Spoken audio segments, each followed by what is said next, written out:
Greetings! The Hedgehog Gamer here. One of the great things about Warframe are the many questions involved in the lore that need pondering. Because I think I've made it pretty clear that I tend to overthink things a lot. I mean, like with Fallout 4 and the shoes. Where are the shoes? Has anybody thought about the shoes in Fallout 4? All those skeletons with no shoes. I'm pretty sure clothing disintegrates before shoes, but you have skeletons with clothes and no shoes. Where are the shoes? There's no way they were all stolen. Questions that need to be answered. Seriously, I thought Fallout 76 we would finally solve the problem of the shoes, and they didn't. So I was disappointed. Yeah. 2 stars.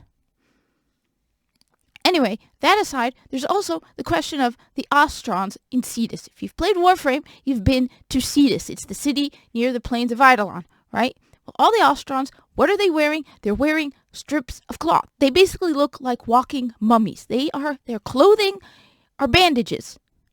That doesn't make any sense. How do they go to the bathroom? I mean, seriously. And they definitely do go to the bathroom. How do I know this? Because they eat fish. We catch fish for them. Yes, I know they eat the unum as well and all of that, but they also eat fish. Fisher Hyluk, when you go to Fisher Hyluk says that there are many hungry mouths to feed. So no matter how funky or weird the fish look, they are eating fish and they're going to the bathroom. It's totally different with the Corpus. The Corpus probably live on nutrient paste when they're up in space, and they probably don't need to do number 2, possibly even number 1. So I can accept that the Corpus don't go to the bathroom. Though they do wear normal clothes, so it's probably not much of a difficult challenge for Corpus to go to the bathroom if they wanted to waste their time and go to the bathroom. But I can accept the Corpus not going to the bathroom. The Ostrons do, and they're wearing bandages. Why are they wearing bandages? Do they change them daily? It must be a headache every day to get up and put on a new roll of bandages.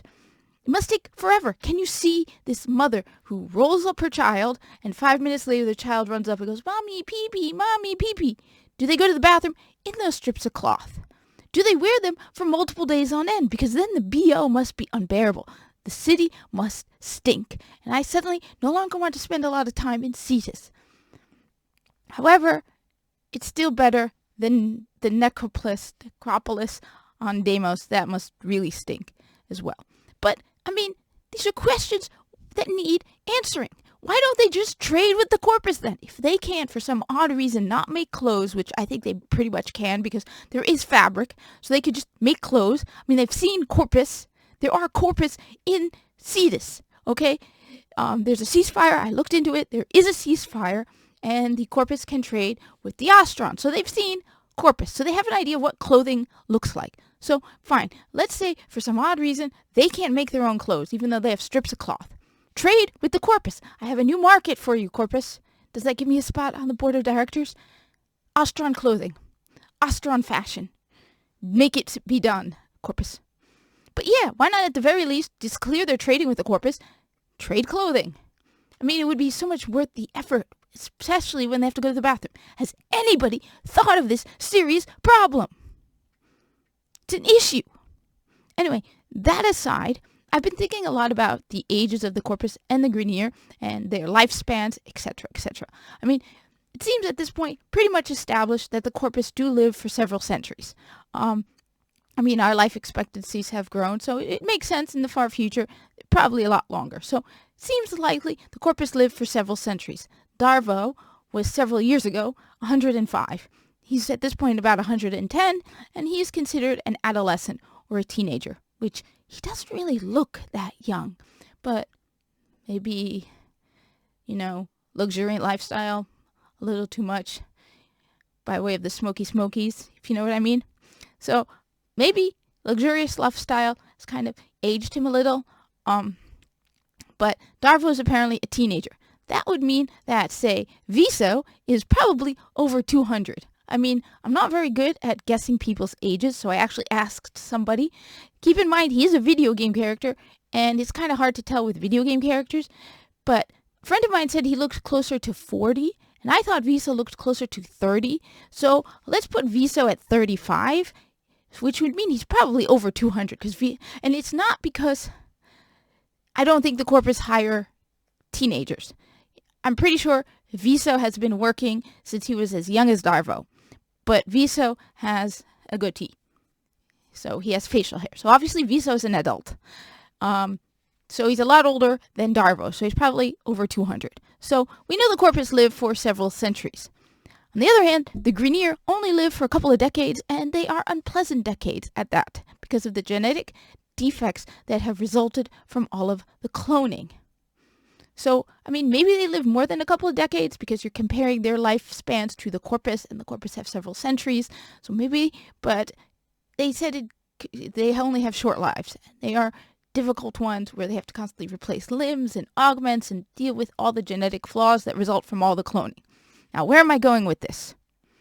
The Grineer Queens. Yay, I bet you didn't expect that one.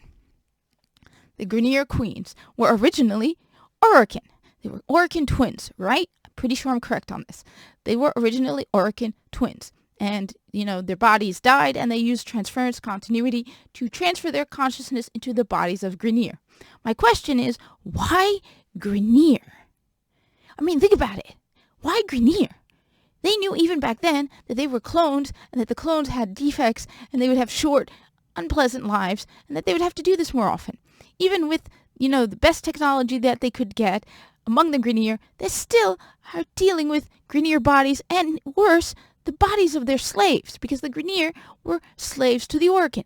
Do you really think that these high and mighty Orokin twins would want to stoop to using Grineer? I mean, it's not like they didn't have any other option. There are the Ostrons, the Solaris United on Venus, and the Corpus. Now, I can understand the Grineer not wanting to kidnap people from Venus. It's in the middle of Corpus territory.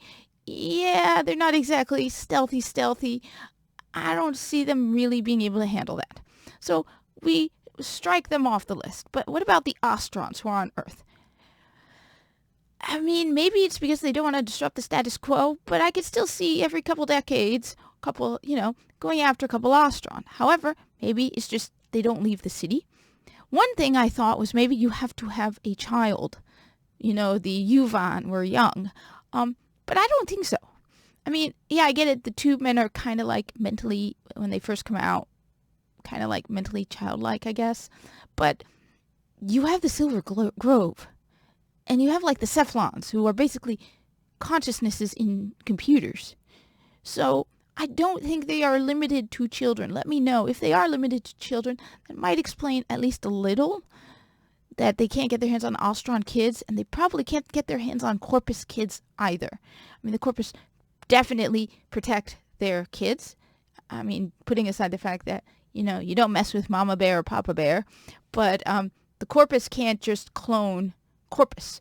It's a lot harder to replace a Corpus tech than a Grineer soldier. There are a lot less Corpus than Grineer. So they probably keep their kids very, very safe. Which means Viso probably had kids. I mean, it would make sense that the Corpus would kind of give their employees bonuses when they have kids, because those kids are the future of the Corpus. So, yeah. Just a thought. But if it were kids, that would make sense, but I still see them, especially since they would have to do it, especially with the Corpus, only every couple centuries, they would manage to find a way to get their hands on some Corpus kids. However, if it's not limited to kids, then why not the Corpus? Or the Ostrons, especially the Corpus. I mean, the Corpus are probably pretty easy to get their hands on a couple Corpus. Now, don't read into this. I know someone is definitely going to try and read into this, but don't. Don't. All right, think about it. You are Orokin queens, okay? You have two choices. You have female Grineer bodies to do transference to, defective, damaged Grineer bodies, or a perfectly healthy Corpus male tech. Think about it. These guys probably are decently healthy. They're running around in heavy spacesuits with I did not say that. I meant helmets. They are wearing helmets, heavy helmets, and they're running around. And, you think about it, they probably try to keep their techs at least reasonably healthy. Those suits are not light, so they are pretty healthy. You got the choice between a Corpus tech that's a male, because we don't see a lot of, I mean, there must be Corpus female out there other than the Sisters of Pavros, but maybe it's harder to get your hands on Corpus female. So you get yourself a couple guys, Corpus guys. You know what? I would choose the healthy several centuries of life better fit Corpus than the Grineer. Just out of pure practicality. And it's probably not that hard to get your hands, unless the only theory I can think of is that the Corpus know this.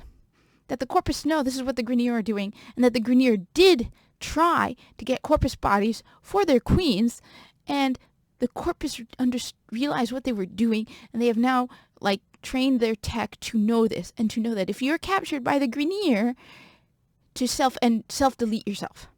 That if you're brought in front of the Grineer queens, you're going to face a fate worse than death. So you might as well just end it right now before they rip your brain out, well, your soul, your consciousness, out of your body, and use your body against the Corpus by housing the consciousness of the queens. So maybe the Corpus know this. That's one possibility I thought of. The other is that the Grineer queens are too proud. They are Orokin. However, they weren't too proud to use Grineer. Maybe they just don't want to be male. Or maybe, I mean, when you really think about it, if you were to take, you see, one of the things with the Grineer that it's hard to remind yourself constantly is the fact that a lot of what you see is armor and, like, a helmet. So you forget that underneath all of that, a Grineer looks basically like a Corpus. If you were to take a Corpus and put him in Grineer armor, you wouldn't be able to tell the difference, and vice versa, other than, like, the markings and the tattoos. I mean, but you can remove those, and you can shave the facial hair. But they probably would look identical. If you were to take a Grineer who doesn't have augments or anything and put them in Corpus armor, he would pass for a Corpus. So it's not like there's anything where if they were to take a Corpus body other than the knowledge, but you could have, like, specific, you could be like, yeah, I need you to grab some Corpus tech. We're going to use experiments on them, and then not tell anybody so they don't even realize that they're Corpus. So maybe they're just too proud. I mean, the Corpus are the descendants of the Orokin. Hunhao does call Alad V Orokin, and he doesn't, I would put more weight to what Hunhao says, calling Alad V Orokin. It's not like Alad V is boasting and saying, yeah, we are the descendants of the Orokin. It's Hunhao, a sentient who does not consider Orokin a compliment, is calling Alad V. I mean, I could be wrong, but and the Corpus clearly are the genetically superior to the Orokin. I mean, seriously, what happened to Ballas and his arms? I would almost think that he's a mutation, except the Entrati family on Deimos also seem to have that. So I think I would choose Corpus any day over Orokin. Wow, those arms are kind of, yeah. Good on you, Ballas. Yeah. Ugh. Though if the Lotus is, at least it looks like Margulis, it seems to be a problem with, but then no, because the female Entrati, I'm totally mispronouncing that, also have the problem with the arms. Anyway, that aside, maybe it's a matter of pride that they don't go after the Corpus or the Ostrons. I don't know. It just seems like if you had the choice, what would you pick? They aren't limited to just Grineer, and it doesn't seem like it's a pleasant existence choosing Grineer bodies over Corpus or, if possible, Ostron. Anyway, those are my thoughts. There will probably be more videos on this because I tend to overthink things, and I don't know. What do you think? Let me know down below. It'll be interesting to hear what other people think. Thank you for watching. Like, comment, subscribe, and I want to get back to my game.